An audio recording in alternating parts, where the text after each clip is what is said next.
On reste en Algérie où la tension monte d'un cran. Poursuite judiciaire des têtes d'affiche du Hirak, procès en cascade et condamnation des journalistes. La répression des voix dissidentes s'accentue à l'heure où les observateurs et les acteurs politiques s'attendaient à des mesures d'apaisement de la part des nouveaux tenants du pouvoir afin d'enclencher un processus de règlement de la crise qui mine le pays. Sohail Jalil pour les détails.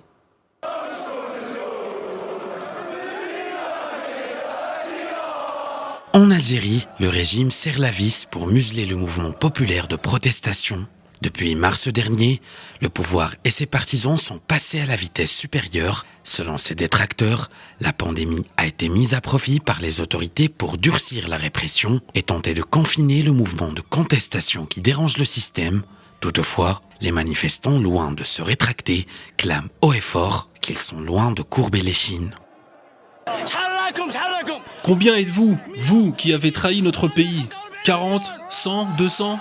Nous sommes 45 millions. 45 millions et on vous somme de vous désister.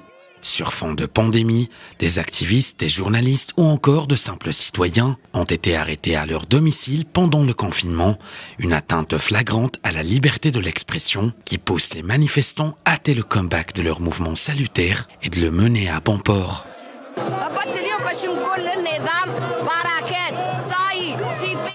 Je suis là pour crier assez. Depuis 20 ans, ce système a monopolisé toutes les ressources de notre pays. Ces traîtres n'ont depuis eu de cesse de nous vampiriser. Mais notre protestation sonne le glas de leur fin. Assez, dégagez et laissez nos enfants vivre en paix. Chaque jour, les prémices d'une reprise encore plus massive des manifestations s'affichent et affolent un sérail aux abois. En effet, ces derniers temps, plusieurs villes algériennes ont vibré au rythme de contestations par lesquelles elles signent la fin de leur confinement politique et face à la répression des autorités, plusieurs ONG et des personnalités politiques ont condamné cette répression, la qualifiant d'atteinte caractérisée aux principes fondamentaux des droits de l'homme. C'est le cas de la Ligue algérienne pour la défense des droits de l'homme, la LADDH, qui s'alarme d'une situation grave et dangereuse où l'on fait jouer à la justice un rôle qui n'est pas le sien.